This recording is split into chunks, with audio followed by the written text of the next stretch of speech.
स्वामी टेहूराम जी महाराज के 140वें जन्मोत्सव की आप सभी को कोटि कोटि बधाई।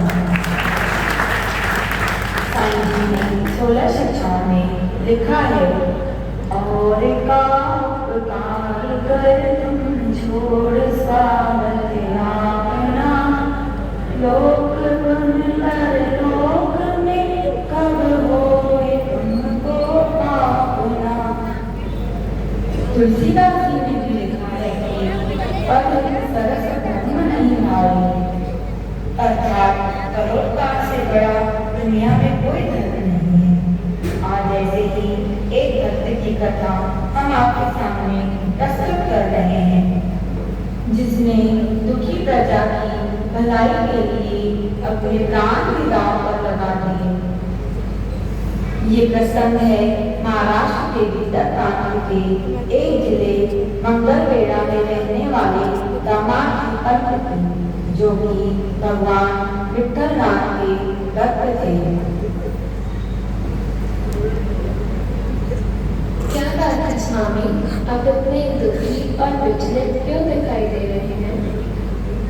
भाग्यवान मंगलवेढ़ा में अकाल के कारण प्रतिदिन कई इंसान और पशु पक्षी भूखमरी के कारण मृत्यु को प्राप्त हो रहे हैं। प्रतिदिन रास्ते में 4-5 शव यात्राएं देखता हूँ, जिससे मन बहुत दुखी हो जाता है। हमारे घर में जो भी साधन थे, हमने सब कुछ लोगों की सहायता में लगा दिए, पर अब हम कैसे उनकी सहायता करें? हाँ नाथ, चारों तरफ बहुत ही दयनीय स्थिति है। पता नहीं प्रभु की क्या इच्छा है। भाग्यवान, अब तो केवल एक ही मार्ग नजर आता है, परंतु उससे मुझे कारावास का दंड मिलेगा या शायद मृत्यु दंड मिले। मृत्यु दंड? हे स्वामी, ये आप कैसी बातें कर रही हैं? आपको मृत्यु दंड मिला तो आपके बिना मेरा क्या होगा? आप ऐसे कौन से उपाय की बात कर रहे हैं? भाग्यवान, मैं मंगलवेढ़ा का सूबेदार हूँ, इसलिए महाराज की अन्न भंडार की चाबी मेरे पास रहती है। मैं सोच रहा हूँ कि मैं वह अन्न भंडार खोलकर अनाज सभी में बांट दूँ, जिससे कम से कम आने वाले 2-3 माह तक भूखमरी से किसी के प्राण न जाए। परंतु स्वामी, यह तो राजद्रोह है। जब यह बात राजा को पता चलेगी तो वह अवश्य ही आपको दंड देंगे। मैं जानता हूँ कि यह राजद्रोह है और इसका मुझे दंड मिलेगा, किंतु भूखमरी और अकाल के कारण सैकड़ों लोगों की मृत्यु हो, उससे तो अच्छा है कि मेरे अकेले के प्राण जाएंगे। जैसा आप उचित समझे नाथ। दामाद जी ने राजा के अन्न भंडार को खोलकर प्रजा में अनाज बांटना आरंभ कर दिया। संसार में जब भी कोई परोपकारी संत महात्मा आते हैं, तो समाज में उनके विरोधी भी होते हैं।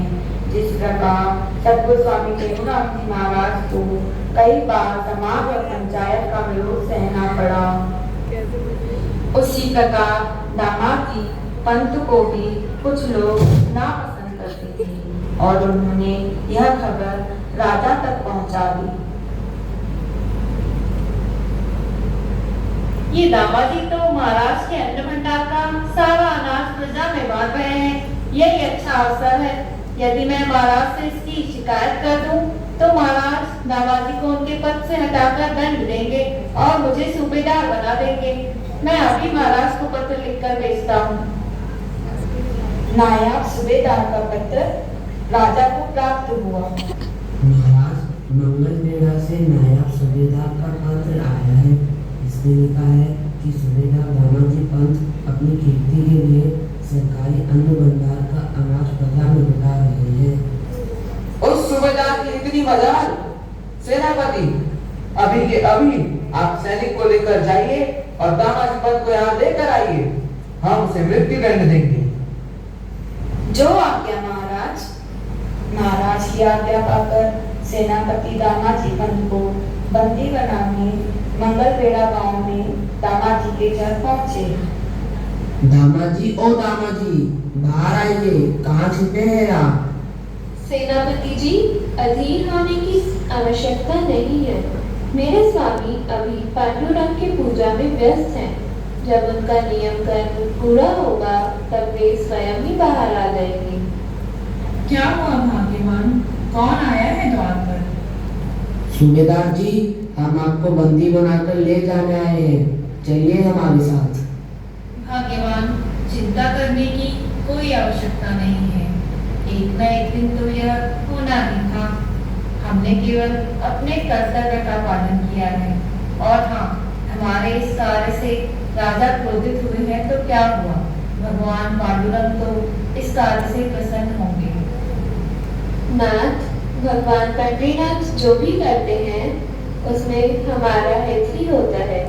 ईश्वर ने कारावास के रूप में आपको एकांतवास दिया है। अब आप केवल उनका ही चिंतन करेंगे। मुझे केवल इस बात का दुख है कि मैं आपके साथ नहीं आ सकूंगी। सेनापति दामाद जी पंत को अपने साथ ले जाने लगी। उस समय पैदल यात्रा करनी पड़ती थी तो कई दिन लग जाते थे। मार्ग में पंढरपुर गांव में भगवान विठलनाथ जी का मंदिर पड़ा। सेनापति जी, अगर आपकी आज्ञा हो तो मैं अपने इष्ट भगवान विठलनाथ जी के दर्शन करना चाहता हूँ। ठीक है, परंतु अभी देर मत लगाना। हे विठला, हे पांडुरंग, मैंने जो भी किया उसमें मेरा अपना कोई स्वार्थ नहीं था। मैंने तो केवल आपके भक्तों वैष्णवों के प्राण बचाने के लिए अन्न भंडार में रखा अनाज प्रजा में बांट दिया। हाँ, यह कार्य मैंने राजा की आज्ञा के बिना किया है। यह मेरा अपराध है। इसके लिए मुझे जो भी दंड मिले वो स्वीकार है। परंतु हे विठलनाथ, आप कभी मुझे अपने से दूर मत करना।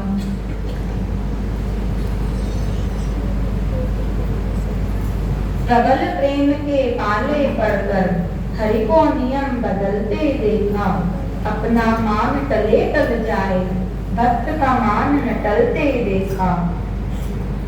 भगवान अपने भक्त की रक्षा करने के लिए कैसे कैसे रूप धारण करते हैं और कैसी लीला रचाते हैं, आइए देखते हैं।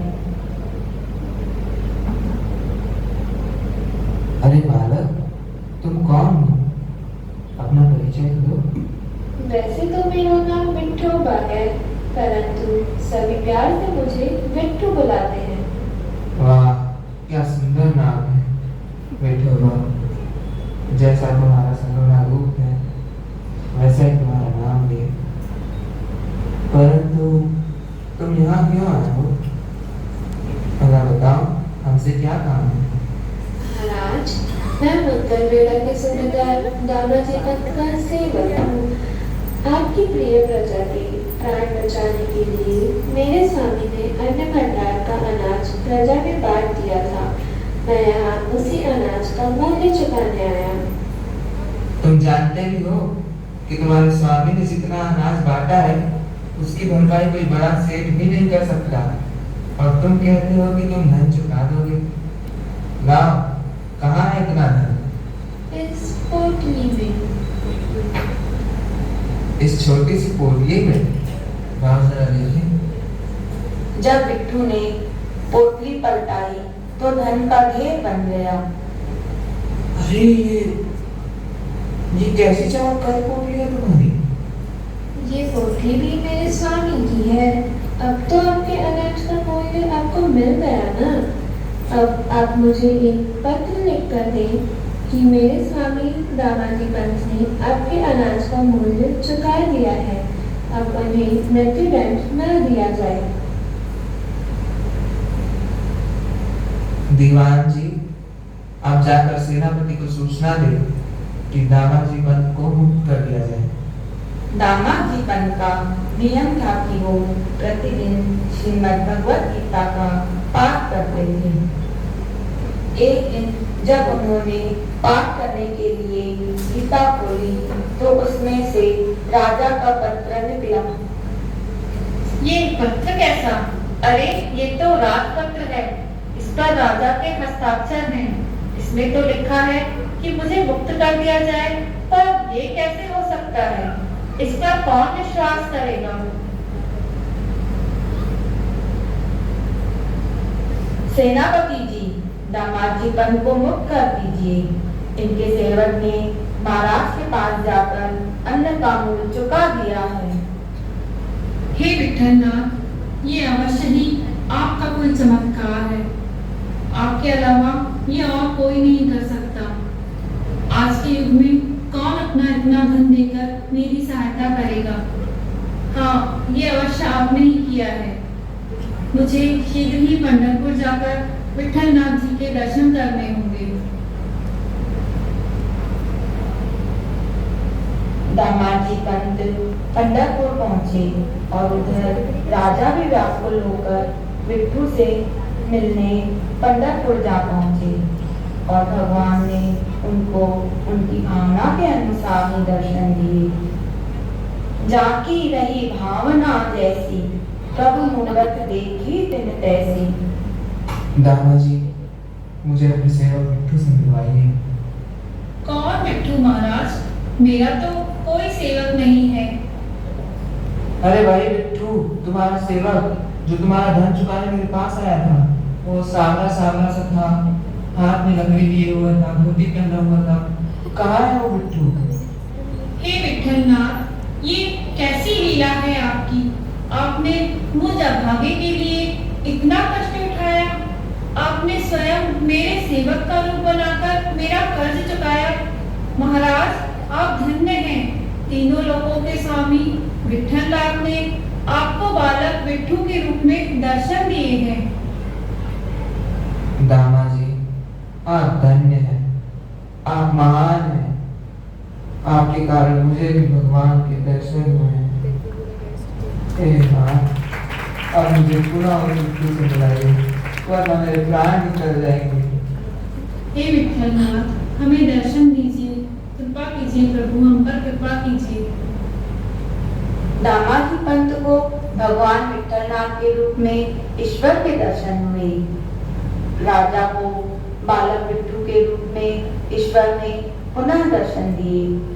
कण कण में हरी, क्षण क्षण में हरी, मुस्कानों में सुवन में हरी, मन की आंखें छूने कोई दर्शन पता नहीं किस रूप में आकर नारायण मिल आएगा, पता नहीं किस रूप में आकर नारायण मिल आएगा।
Hello.